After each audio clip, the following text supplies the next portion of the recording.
Friends, स्वागत है आप सभी का आपके अपने ही यूट्यूब चैनल गुरु शिक्षा पर। आज आप पढ़ने वाले हैं क्लास 9 का चैप्टर नंबर जो है फर्स्ट पढ़ने वाले हैं, यानी केमिस्ट्री के चैप्टर नंबर फर्स्ट पढ़ने वाले हैं, जिसका नाम है हमारे आसपास के पदार्थ। यानी हमारे आसपास के पदार्थ यानी चैप्टर नंबर 1 से रिलेटेड ऑब्जेक्टिव क्वेश्चन पढ़ने वाले हैं। तो चलिए इस वीडियो को शुरू करते हैं। फर्स्ट क्वेश्चन आपका है, निम्न में से कौन पदार्थ है। अब निम्न में से कौन पदार्थ हो जाएगा, तो ज़रा देखिए आप कौन सा पदार्थ हो जाएगा। गंध, स्नेह, वायु, घृणा। देखिए गंध जो है एक प्रकार का क्या है आपका भाव है, यानी मीठा गंध है या फिर तीखा गंध है या फिर गंदगी वाला हो रहा है या फिर सुगंधित हो रहा है, इस तरह से क्या है एक प्रकार का आपका क्या है भाव है। इस तरह से आपका स्नेह, स्नेह मतलब किसी के प्रति आपको प्यार जताना, प्यार दिखाना, ये भी आपका एक प्रकार का क्या है भाव है। ये भी आपका कोई वस्तु नहीं हो सकता, कोई पदार्थ नहीं हो सकता है। इस तरह से इस ऑप्शन को आप देखेंगे तो इस ऑप्शन में आपका क्या हो जाएगा, ये भी घृणा, यानी किसी से घृणा करना, नफरत करना, ये भी आप एक प्रकार से क्या बोल सकते हैं, एक प्रकार का आपका क्या है भाव है। अब कहेंगे पदार्थ कहते किसको है, पदार्थ कहेंगे उसको ऐसा चीज़ जिसमें कोई आयतन होता है, जो स्थान घेरता है, जिसका आकार निश्चित होता है, उसे क्या कहा जाता है, पदार्थ कहा जाता है। अब ज़रा देखेंगे वायु, वायु आपका ऑप्शन नंबर क्या हो जाएगा, राइट हो जाएगा। वायु आपका ऑप्शन सही हो जाएगा। तो आप बोले वायु में कैसे भार होगा या फिर वस्तु, इसका आयतन कैसे निश्चित होगा, या फिर ये स्थान कैसे घेरता है, हमें तो दिखाई नहीं देता है। तो आप देखते हैं जब कोई गुब्बारा को आप फुलाते हैं तो इसका स्थान यहाँ पर क्या होता है, इसके अंदर में क्या होता है, वायु तो जाता है, वायु ही रहता है, तभी तो यहाँ क्या होता है, ये फूल जाता है। तो यहाँ जो जितना स्थान हुआ, इस स्थान में क्या गुब्बारा में वायु भरी जाती है, तो ये क्या होता है, स्थान घेरता है। इसी तरीके से आप देख सकते हो वायु में जो होता है द्रव्यमान यानी वजन होता है या नहीं होता है। जब आप किसी सिलेंडर में गैस भरने के लिए जाते हैं तो वो भी तो एक प्रकार का गैस ही है, तो उसमें कैसे वजन होता है। तो ऑप्शन नंबर आपका कौन सा सही हो जाएगा, तो ऑप्शन नंबर आपका जो है ये वाला सही हो जाएगा। इस ऑप्शन का जो है करेक्ट उत्तर आपका वायु हो जाएगा। ये एक प्रकार का आपका क्या है, पदार्थ है। नेक्स्ट क्वेश्चन आपका है क्वेश्चन नंबर 2। क्वेश्चन नंबर 2 कह रहा है, निम्न में कौन पदार्थ है। निम्न में कौन पदार्थ है, विचार एक प्रकार का क्या है भाव है, गंध भी एक प्रकार का क्या है भाव है, और शीत भी एक प्रकार का क्या है भाव, ये है। इसका राइट आंसर आपका क्या हो जाएगा, question number option number C आपका क्या हो जाएगा, राइट हो जाएगा। कुर्सी एक प्रकार का क्या है, पदार्थ है, जो स्थान भी घेरता है, जिसका कुछ द्रव्यमान भी होता है, कुछ वजन भी होता है, जिसका आकार भी निश्चित होता है। इसलिए आपका ऑप्शन नंबर ये सी वाला ऑप्शन क्या हो जाएगा, राइट हो जाएगा। नेक्स्ट क्वेश्चन आपका है, निम्न में कौन पदार्थ नहीं है। निम्न में कौन पदार्थ नहीं होगा, देखिए जल एक प्रकार का क्या है पदार्थ ही है, जो ये क्या है लिक्विड है। भोजन भी एक प्रकार का क्या है पदार्थ ही है, जिसको हम लोग भोजन करते हैं, आहार के रूप में लेते हैं। हवा भी एक प्रकार का क्या है पदार्थ ही है, जिसमें द्रव्यमान भी होता है, ये स्थान भी घेरता है। इसी तरीके से आप अगर स्नेह की बात करें तो स्नेह एक प्रकार का क्या है आपका भाव है, किसी के प्रति प्यार जताना, प्यार दिखाना, ये एक प्रकार का क्या है आपका भाव है। तो ऑप्शन नंबर आपका क्या हो जाएगा, डी नंबर ऑप्शन आपका क्या हो जाएगा, राइट हो जाएगा। स्नेह आपका क्या इसमें से पदार्थ नहीं है।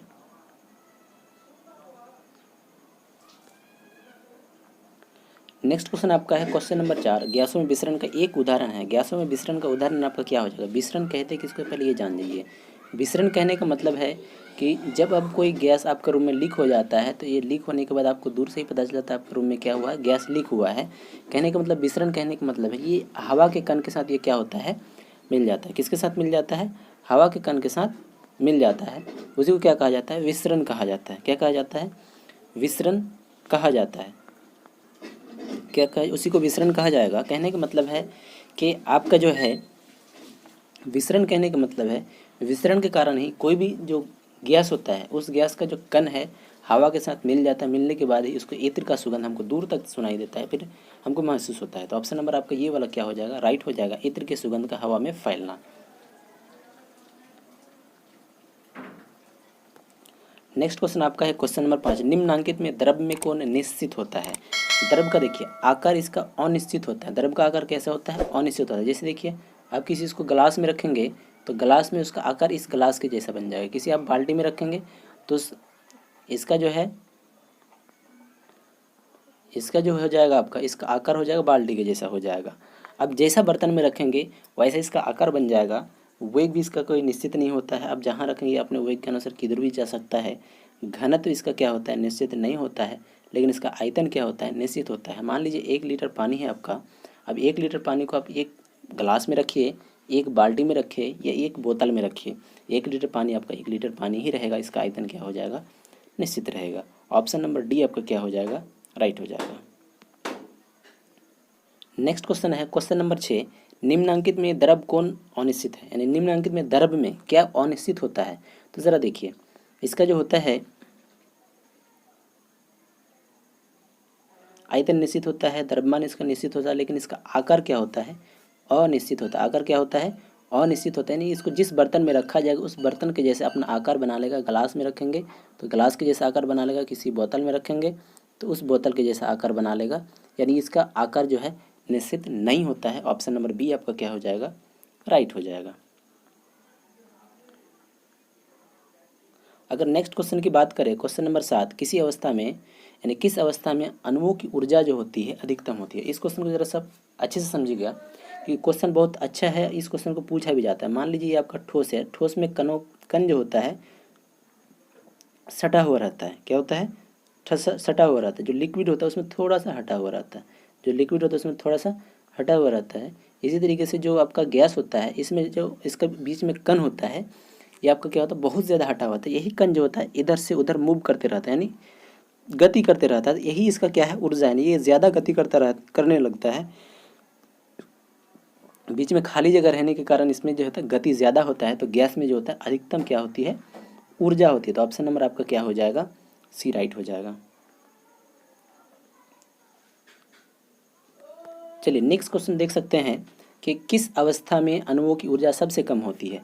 तो अभी हमने बताया था आपको, अगर कोई ठोस पदार्थ है तो ठोस पदार्थ के बीच कणों की बीच जो है अणुओं की जो बीच होता है उसमें जगह बहुत कम होता है, तो ये गति कम कर पाता है। तो ठोस में जो होता है क्या होता है, आपका गतिज ऊर्जा या फिर अणुओं की ऊर्जा जो होती है कम होती है। ये थोड़ा सा मिस टाइपिंग हो गया, इसको आप थोड़ा सा सही लिख लेंगे। इसको क्या लिख लेंगे, ठोस। ये वाला ऑप्शन आपका क्या हो जाएगा, राइट हो जाएगा। नेक्स्ट क्वेश्चन आपका है 9 नंबर क्वेश्चन, पदार्थ की किस अवस्था में अंतराअणुक परबलतम बल होता है। कहने का मतलब है अंतराअणुक बल जो होता है परबल होता है। परबल कब होगा, जब देखिए ये आपका क्या है, ठोस है, इन दोनों के बीच में जो होता है, इसके बीच कण की जो ये होता है, कण जो होता है बहुत सटा हुआ रहता है, यानी बिल्कुल नज़दीक नज़दीक होता है। इसी तरीके से गैस में देखिएगा ये थोड़ा सा हटा हुआ होता है। क्या होता है, हटा हुआ होता है। तो ये जो अंतराअणुक बल बोला जाता है, यही जो दो कणों के बीच में आकर्षण बल लगता है, इसी बीच के बल को क्या कहा जाता है, आकर्षण बल कहा जाता है। तो यहाँ तो ये बहुत ज़्यादा दूर दूर होता है, तो इसमें तो कमज़ोर हो जाएगा इसका बल, लेकिन इसके बीच का जो बल होता है बहुत ही मजबूत होता है। इसलिए यही क्या होता है, ऑप्शन नंबर आपका ये हो जाएगा, क्या राइट हो जाएगा। नेक्स्ट क्वेश्चन की बात करें तो नेक्स्ट क्वेश्चन क्या है आपका, निम्न में किसमें कणों की गति अधिकतम होती है। कहने का मतलब है ठोस में जो होता है, मान लीजिए कि ये ठोस है, ठोस में कण जो होता है बिल्कुल ही नज़दीक होता है। उसके बाद द्रव में जो होता है, द्रव में कण थोड़ा सा हटा हुआ होता है। और जो गैस होता है, गैस में जो होता है इसके बीच जो कणों की जो संख्या होती है बहुत ज़्यादा डिस्टेंस में होता है। ये क्या होता है, इसमें जो गति जो होता है ये खाली जगह होने के कारण इसमें गति ज़्यादा होता है। तो ऑप्शन नंबर आपका जो है सी आपका क्या हो जाएगा, राइट हो जाएगा। कहने का मतलब गैस में जो है कणों के बीच गति क्या होता है, बहुत ज़्यादा होता है। नेक्स्ट क्वेश्चन है, जल का क्वथनांक होता है, यानी जल का क्वथनांक कितना होता है, यानी जल जो है कितना डिग्री सेल्सियस पर उबलने लगता है। जब किसी जल को आप गर्म करते हैं तो वो कितनी डिग्री सेल्सियस पर पहुंचता है, तब जाकर क्या होता है, उबलने लगता है। तो अगर 100 डिग्री सेल्सियस तापमान पर पहुंच जाएगा तो जल क्या हो जाएगा, उबलने लगेगा। और इसी बिंदु को जो बोला जाता है जल का क्वथनांक बोला जाता है। तो जल का क्वथनांक बराबर कितना होता है, 100 डिग्री सेल्सियस होता है। अगर बात की जाए, यहाँ क्वेश्चन 12 नंबर बोल रहा है शुद्ध जल का क्वथनांक कितना होता है। तो शुद्ध जल का क्वथनांक जो होता है कितना हो जाएगा, अगर इसमें देखा जाए सेल्सियस पैमाना पर देखा जाए तो 100 डिग्री सेल्सियस होता है। लेकिन अगर केल्विन पैमाना पर देखा जाए तो केल्विन पैमाना जो होता है 0 डिग्री सेल्सियस बराबर होता है 273 केल्विन होता है। कितना होता है, 0 डिग्री सेल्सियस बराबर जो होता है 273 केल्विन होता है। तो अगर 0 डिग्री सेल्सियस पर 273 डिग्री हो जाएगा, तो अगर 100 डिग्री सेल्सियस अगर हो जाएगा तो यही 100 जाकर इसमें क्या हो जाएगा, इंक्लूड हो जाएगा। तो आपका कितना आ जाएगा, 373 केल्विन आ जाएगा। तो 373 केल्विन जो हो जाएगा, ऑप्शन नंबर आपका क्या हो जाएगा, सी राइट हो जाएगा। यानी शुद्ध जल का क्वथनांक जो हो जाएगा केल्विन पैमाना पर अगर पूछा जाए तो 373, अगर आपको पूछा जाए सेल्सियस पैमाना पर तो आपको कितना हो जाएगा, 100 डिग्री सेल्सियस हो जाएगा। तो क्वेश्चन यूनिट के अनुसार आप आंसर दे सकते हैं। अगर सेल्सियस पैमाना पर पूछे तो 100 डिग्री सेल्सियस हो जाएगा, अगर आपको केल्विन पैमाना पर पूछे तो आपको क्या हो जाएगा, 373 केल्विन हो जाएगा। नेक्स्ट क्वेश्चन है बर्फ का गलनांक होता है। तो बर्फ का गलनांक कहने का मतलब है, जैसे मान लीजिए कोई बर्फ है, बर्फ गलना किस बिंदु पर प्रारंभ कर देता है। तो अगर 0 डिग्री सेल्सियस होता है तो ये बर्फ जो है क्या होता है, गलना प्रारंभ कर देता है। यहाँ भी दो कंडीशन हो सकता है। पहला कंडीशन हो सकता है अगर केल्विन पैमाना पर दिया रहे तो 273 केल्विन हो जाएगा बर्फ का गलनांक। अगर सेल्सियस पैमाना पर दिया रहे तो सेल्सियस पैमाना पर हो जाएगा 0 डिग्री सेल्सियस क्या हो जाएगा, बर्फ का गलनांक हो जाएगा। दो कंडीशन हो सकता है। अगर केल्विन में दिया रहे तो 273 केल्विन आपका उत्तर सही हो जाएगा। इसी तरीके से सेल्सियस में दिया रहे तो 0 डिग्री सेल्सियस आपका क्या हो जाएगा, इस क्वेश्चन का राइट आंसर हो जाएगा। यहाँ पूछा गया है तो 273 यहाँ केल्विन में दिया गया तो ये हो नहीं सकता है, तो ऑप्शन नंबर सी आपका क्या हो जाएगा, राइट हो जाएगा।